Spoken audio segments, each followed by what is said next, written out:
Hey, what's up, fam? I just got done recording the episode with Dr. Christopher Davis. He is amazing. He is the Chief Medical Officer for Liquivida. He has his own practice that works in the regenerative functional medical space. He is a triple board certified cardiologist who got out of cardiology and more into a functional approach to helping people heal. And our conversation was absolute fire. We talk about some of the nerdy science stuff. We talk about building a business. We talk about leadership. And if you're a chiro looking to maybe get out of your practice or have more practices where you're not the solopreneur, then this episode is definitely going to be for you. Check it out. Dr. Davis is a genius. He knows so much about the heart, so much about and he lays down some absolute gold nuggets that you don't want to miss. This is my first, how I got into the whole space is, let's just get going because we can talk about it, how I got into the whole thing. Because it was really Liquivida that gave me my first little step into kind of a wellness medicine, if you will, right? And so kind of getting involved with Liquivida. Okay. I put an IV nutrient therapy in my one room in my cardiology office. I actually put an IV nutrient therapy there, and Liquivida starts. That's how everything started, right? And for me, are you recording? After that, this is it. We're on, baby. Yeah. So after, it was kind of a funny story. Being a cardiologist, I got this building. I'm doing cardiology, but I always knew I wanted to do wellness, right? I wanted to do some type of wellness, health and wellness, and I even named my first business Manatee Cardiovascular Wellness Institute. This was up in Bradenton, Florida. So I called it a wellness institute. It was a cardiology practice, and I didn't even know what was the wellness institute going to be. Yeah. I don't know, but I knew that eventually that's where I wanted to go with it. Mm-hmm. So, about a year into kind of having that practice open, I'm the only cardiologist, my own solo practitioner at that point. I decided somebody had mentioned IV nutrient therapy and told me about Liquivida and just gave me Sam's information. And so I remember my wife and we took a road trip down to Fort Lauderdale. And my wife is a very good judge of character. We went down we went down there. I'll never forget. It was kind of cool. We got there, met Sam, hung out, and she gave me the nod that, okay, this might be something that we could do. And she gave me the okay. So I decided to go ahead and kind of move forward with it. And so we had it's called an integrated franchise at that point. So we just kind of bring in the Liquivida products and launched that up in Bradenton, Florida, and did well with that. And that kind of started me learning more about, I didn't know anything. You're talking about, I think Sam talked about earlier about, being uncomfortable. Yeah. I didn't know anything about IVs. I'm like, what, the IV therapy? I don't even know anything about IV therapy. And so that started me kind of just learning more about IV therapy and then kind of getting more into the functional medicine space. But it really was my entry point into the whole functional medicine space, and really the relationships, again, something we've talked about and Sam talks about a lot. Relationships, I had the opportunity to meet Dr. Robert Willix, and really that was an eye-opening moment. I think we had lunch with Dr. Willix and his wife, and what Dr. Willix said to me was that, you can't do both. He was a cardiothoracic surgeon, as Sam said. And so me being a cardiologist, and I'm trying to do both things, right? I'm trying to do the cardiology part and trying to do just wellness part. And he said, you can't do them both. Yep. At the end of that year, I decided, and I said, you know what? I'm done with this whole insurance-based model. It was 40 patients a day. You're not delivering the care that you want to deliver. You know there's so much more you have to offer. Yep. And I told my wife, I was like, honey, I'm not doing this anymore. I'm just shutting the doors. And so literally no forethought at all. Okay, I always tell this story, and we'll probably laugh about the road wasn't fun and funny, but I just kind of said, I'm done, right? I'll figure it out. And I told my wife, I said, I'll figure it out, and I'll do it bigger, and I'll do it better. And those first couple of years of trying to figure it out, first 3-4 years of trying to figure it out, wasn't fun. Yeah, that wasn't fun. Yeah, trying to figure out, how you're going to be out. It's so easy to use insurance and get reimbursed for insurance procedures and stuff like that. But trying to figure out how you're going to deliver a product that people will pay you cash for in the functional medicine wellness space. It was tough. But, what I did learn about myself in that is that one of the things that drives me is just the desire to learn. Right. And then once you started, I'm not doing just my standard cardiology stuff with arrhythmias and blockages in the arteries and stuff like that. And I had to go back and try to really reinvent myself. I call it I had to reinvent myself. Right. What was it like? What was it about the liquid IV that, because you were still practicing cardiology. Yeah.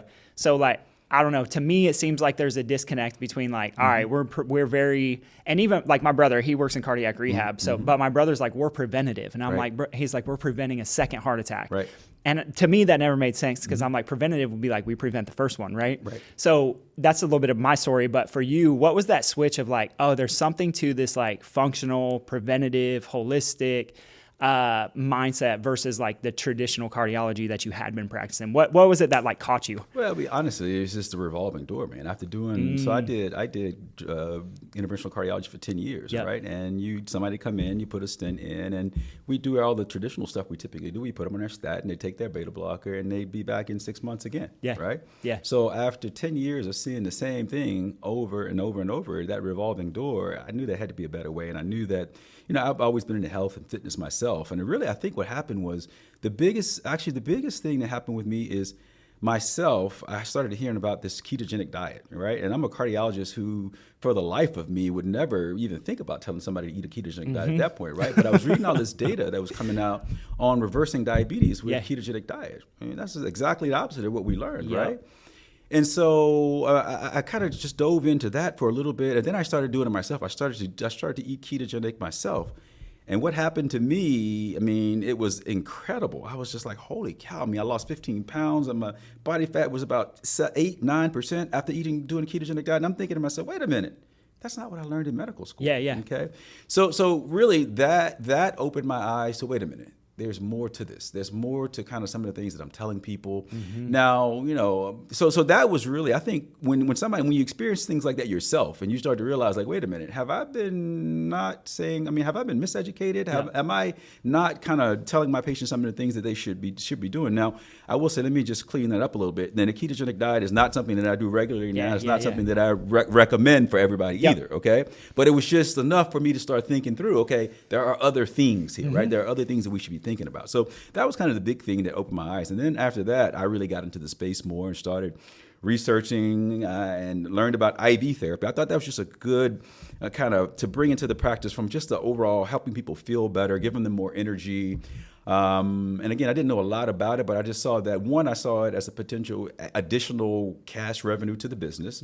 But I also saw that it was a win-win for everybody. That's kind of what my thought was. And then that just kind of opened the door to lots of other stuff because just the exposure to functional medicine itself and all the practitioners that kind of were involved in IV nutrient therapy and some of those people were getting education from them. So that's kind of how things got started. I love that you have such an education focus, because that's what I get excited on a lot too. So I have a question for you.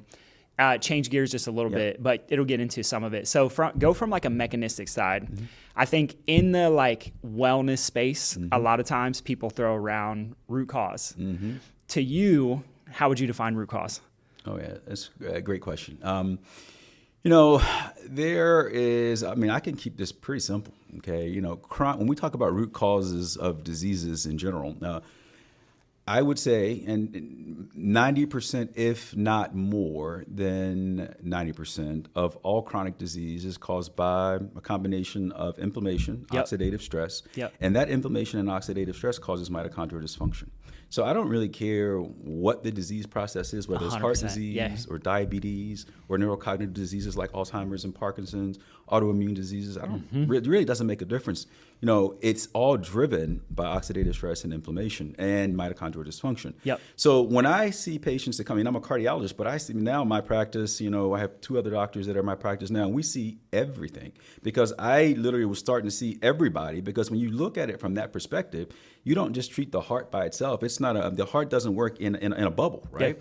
So what was ended up happening is I'm dealing with all the other stuff. I'm dealing with the gut issues and what's causing the inflammation and where I've kind of landed and what I do a lot of is talking about environmental toxins. Like my thing these days is environmental toxins and how environmental toxins affect, inflammation, oxidative stress, nitrosative stress. I won't go into too much of that today because I don't have enough time, but that's what I really am passionate about. I'm also the chief cardiologist for a company called HumanN.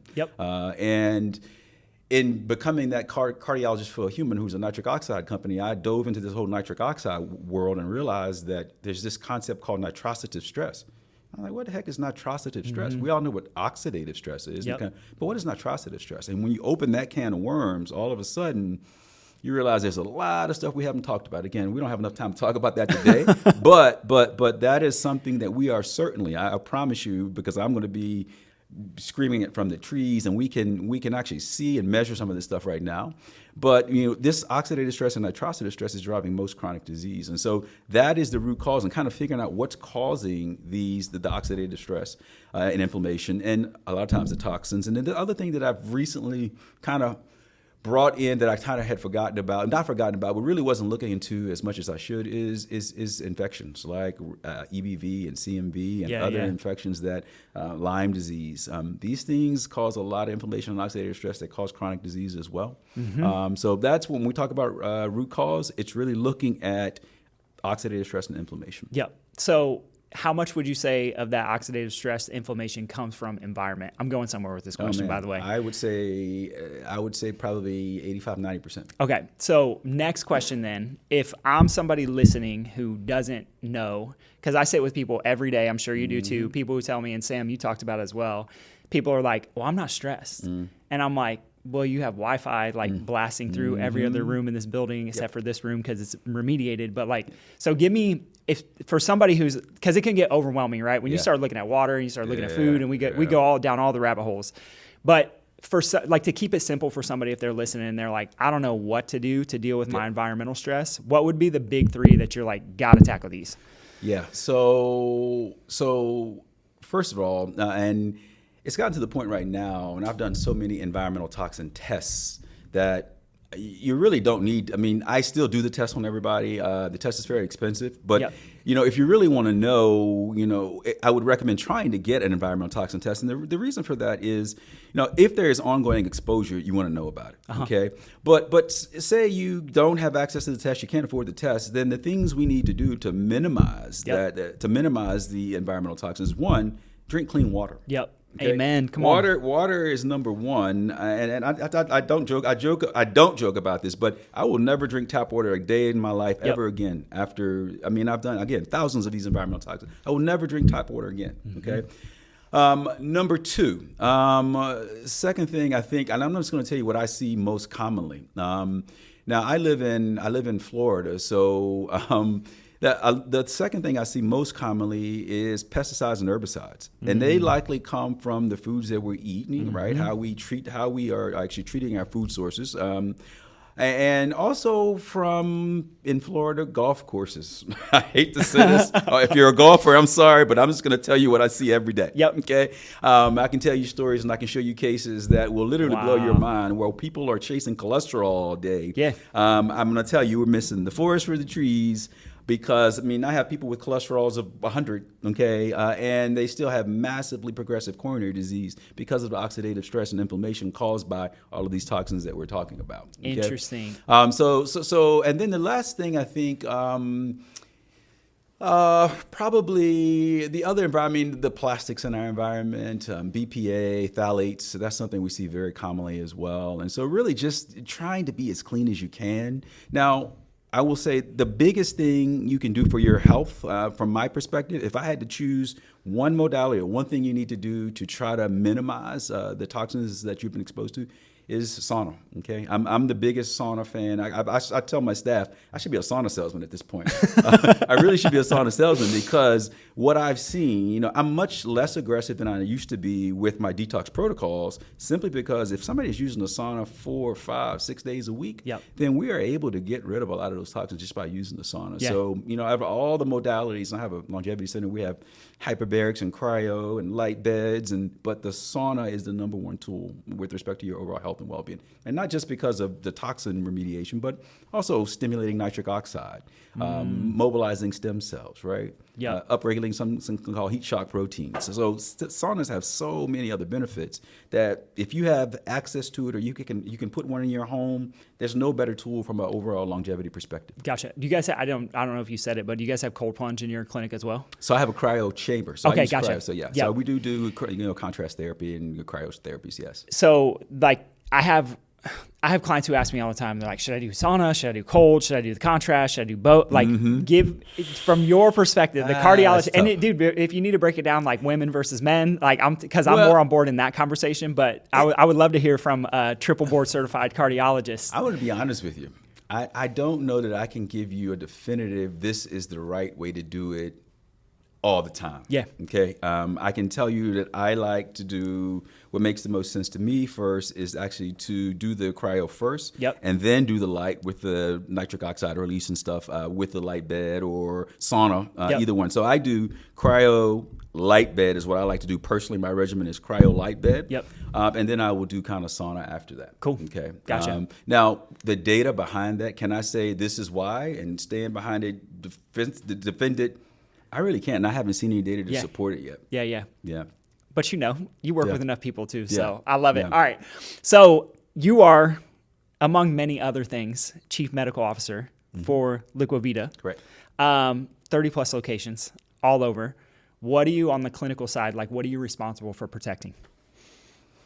Making sure that, man, there's a lot of stuff that comes out with respect to things that come down the pike about, okay, well, this does, lots of products, lots of devices that come down and people want you to use it in within the facilities. And so really looking at those, doing the due diligence to make sure, well, one, is it a service or a product that works, that gets results? Is it safe? Yep. Okay. Those are some of the big things. But then designing protocols. We are actually working on kind of a couple of things. We're working with retired NFL players on concussive injuries now, and helping to design those protocols. What are we going to roll into those protocols with respect to treatment modalities and evaluation, and then kind of designing also some of the overall wellness longevity programs, and just kind of putting some of the as like I said, I love to learn, and as the space is so big right now, and there's so many things, right? There's light, there's molecular hydrogen, there's cryo, there's there's so many things, but trying to kind of parse through all of the data that's out there. And really, I think in this whole industry of kind of longevity, how do you stack these things together? How do you put all these things together, and then how do you individualize it for each patient? Yep. Right? I think that's what the money is really in. How do I individualize it for this patient? Like what do we need to be assessing objectively? What measures are we looking at to decide whether we do whatever type of HBOT versus molecular hydrogen versus EWAT therapy? How do you stack all this stuff, and what's going to be best? Yep. So Sam said it earlier too. It's really all about the objectivity of it all. I think it's incredibly important that when I think about instituting a new technology or new testing, new supplement, then I'm thinking always objectively, how can I prove that this is working, right? Yep. The patient's outcome and what the patient's clinical scenario is and how they feel is important, but also how can I objectively show that these things are, that these things are effective? Yeah, no doubt. Are you guys using, I'm just curious, this is for my own personal questioning now, is like, are you guys using blood work as your primary driver for data right now, or is there other things you're using too? We start with blood work. I think it's incredibly important to start with the blood work, and not just the blood work that you would get when you go to your physician and they give you a CBC and they check your liver. So we do much more advanced blood work where we're looking at advanced lipid testing, we're looking at micronutrients. So the right testing, we always say you test, don't guess, right? Yep. Okay, and so that really serves as a starting point for individualizing what you're going to do for each patient. I personally use genetic testing in every patient as well, right? Come on. We're not, our genes are not our destiny, but they certainly give us propensities, right? So understanding, when we talk about this world of environmental toxins, understanding individuals' detoxification genetics is super important, right? If they have 3 or 4 glutathione SNPs or gene deletions, then I know that they're not going to be somebody who detoxes very well. So we're going to have to supplement or help with the whole detox pathway with more glutathione or other modalities that help to actually get some of these toxins out. So that really gives us a lot of insight. A lot in the lay press, press with methylation and stuff like that. And methylation is incredibly important. I think methylation is incredibly you can say it. What's the word I'm I agree. looking for? It's a shame because it is a very important process. But I think the way people have been educated about it, the number of people who come into my office and say, "Oh my God, I have the MTHFR," and what? Okay, right? So there's so much more that we need to we have to explain to them, okay, methylation is much more than just MTHFR, right? And so, but the genetic part is really important. I think some of the results that we've been getting with our patients, because of that individualization using the genetics, has been incredibly important. I love it. So good. So good, man. All right, we're going to transition. I want to talk leadership, and then I got a couple other just like quick fire questions for you. So I have a lot of docs, a lot of chiros who listen to this, varying levels of practice. But I think one of the things that most of us want to do that we're not good at is going from I'm a clinician in practice, seeing people just like you were, to leadership. Yeah. So what's the biggest mistake that you see like solopreneurs, solo practitioners make in that jump? Because I feel like you've done a really good job at it. And I know it comes back to building the relationships, but what would the advice be, or what would the big mistake be? I think that, and honestly, I'm still working on this too, honestly. I think because you try to take on everything yourself, and really getting to a point where you can start to delegate some of it, because what you don't want to do is get stuck working in the business all day, right? And when you, as the physician, and you're the physician owner, you don't have that, and if you're a visionary, it's very hard to get into that visionary creative zone when you are in front of patients all day long, and that's kind of all you're doing. And so for a long time, that's kind of where I was. And it takes some, you have to build a practice. So yes, if the practice revenue is dependent on you being in front of the patient, then you have to do that for a while. But you have to kind of figure out where, and you can't be afraid. What I learned, and what I'm finally starting to step away from that now, and I have more time, is that it was hard for me to okay, I need to bring somebody else in so I can free up more time to do some of the working, on the business, not in the business. But you're looking at the numbers, and I'm like, how am I going to do that? Right? So you're scared, and it's about that comfort zone again. And I can tell you, I'll be honest with you, the best decision I made was about 1.5 years ago, was to bring in 2 other doctors, because now, and that was a big decision, right? I'm not like, how the heck am I going to pay 2 other doctors? But it was the best decision that I've ever made, because now it starts to free me up, and the practice has grown from a practice to a true business, right? So now that is actually, when you're in a practice, and I got a medical practice, now I'm growing a true business, right? And so it's really trying to figure out where that sweet spot is and making that transition, though, because you got to pay your bills, right? So you can't just say, okay, I'm going to hire a bunch of doctors and not have a way to do it. Fortunately, I did have a business partner who kind of started working with me about 1.5 years ago that helped me understand that, okay, if we look at these numbers and we project this out when you bring these doctors in, and then when I could see it, right, because I wasn't trained to be an entrepreneur looking at the numbers like that. When I could see it, I felt more comfortable and said, okay, let's do it, okay? And honestly, by far, it was probably the best decision I made in this business, because it has freed me up to do a lot of other things as well, and be more of a visionary to continue to build around the practice, but also, we can take care, and I can affect many more lives by things like we're doing right now, as opposed to sitting one by one in my office taking care of patients. So the more people we get in front of, the more that we can educate the masses, as we talk about, then the more lives that we change. And that's the ultimate goal of, that's why we went into medicine. So good. So you're speaking my language. This is a God conversation with me on a daily basis right now. All right, you ready for the quick fire? All right, I'll just ask the question. Number 1, what is the biggest lie being sold in the wellness space right now?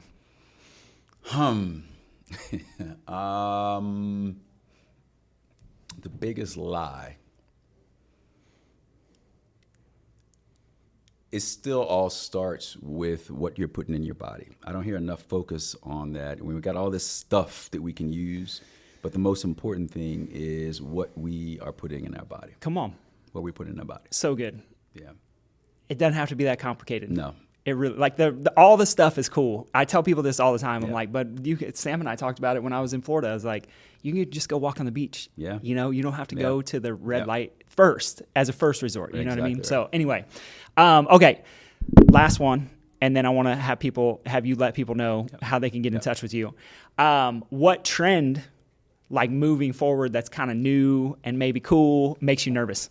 Not nervous in like it's a threat on my business, because I know you guys don't roll that way. You look at all collaboration, but anything out there that makes you nervous? Yeah, we're actually here in California to talk about some of this stuff. But one of the things that makes me very nervous is peptides are fantastic products for many, many different reasons. I mean, for many different, from a wellness perspective to somebody who has some underlying chronic illness. Yeah. And an unfortunate thing that really I am really concerned about all of the peptides and how they are not really being governed appropriately at this point. I mean, you can go online and buy peptides from anywhere. And who knows what you're getting. Yeah, no doubt. And what's going to end up happening is it makes the whole peptide industry, I mean, the number of people that I've helped in the practice by utilizing peptides, I mean, it's incredible. What's going to end up happening is we're going to have all these regulations where we don't have access to any peptides. Yep. And now we're going to lose the ability to help all these patients. And a lot of these people are dependent on some of these peptides as well, right? And so my biggest fear is that if we don't get ahead of this and have some governance and regulations on the peptide utilization, then we are going to miss the opportunities that we have to take care of patients and offer safe and effective approaches to many, many different conditions. And so in this space right now, that is something that really, really I'm concerned about. So good. So good. All right. So before we jump off, I appreciate you being here. Number one. Absolutely. Honored to get to meet you. Yeah. And I look forward to having many more conversations with you. But where can my people find you, connect with you, learn more about you, learn more about all the good you're doing in this world? Where can they link up with you? Well, again, I'm the Chief Medical Officer of Liquivida, so the Liquivida website. My medical practice in Sarasota is called Reveal Vitality, so www.revealvitality.com. And then you can see me on social media, YouTube channel, CJ Davis, and Instagram, CJ Davis MD. You guys can see me there. You can also see me on the HumanN website. HumanN is the company, who, again, the nitric oxide company. HumanN, right? Yeah, HumanN. And if you just watch television, I have about 2 or 3 commercials on national TV now, advertising some of the products. I'm really talking about the goal with this is cardiometabolic health in general. I joined HumanN, and the part of this, my agreement with them is give me a platform to bring cardiometabolic medicine to the people, and then and really make a difference. Right? We want to educate people about what it truly means. It's not just about your cholesterol. We've kind of missed the forest for the trees, and so that's what our goal is with that mission, is really to get out in front of people and we talk about cardiometabolic health and really change the trajectory of cardiovascular disease. Yep. Come on. So good. Dr. Davis, it's been an absolute honor. You clearly know a thing or two, and just probably forever student at this point. Absolutely, so humbled that you guys would come down and be on here today, and so great to meet you, and I appreciate it, and I look forward to doing it again soon. Absolutely. Great meeting you as well. Thanks for having us. All right, fam. All right. Peace.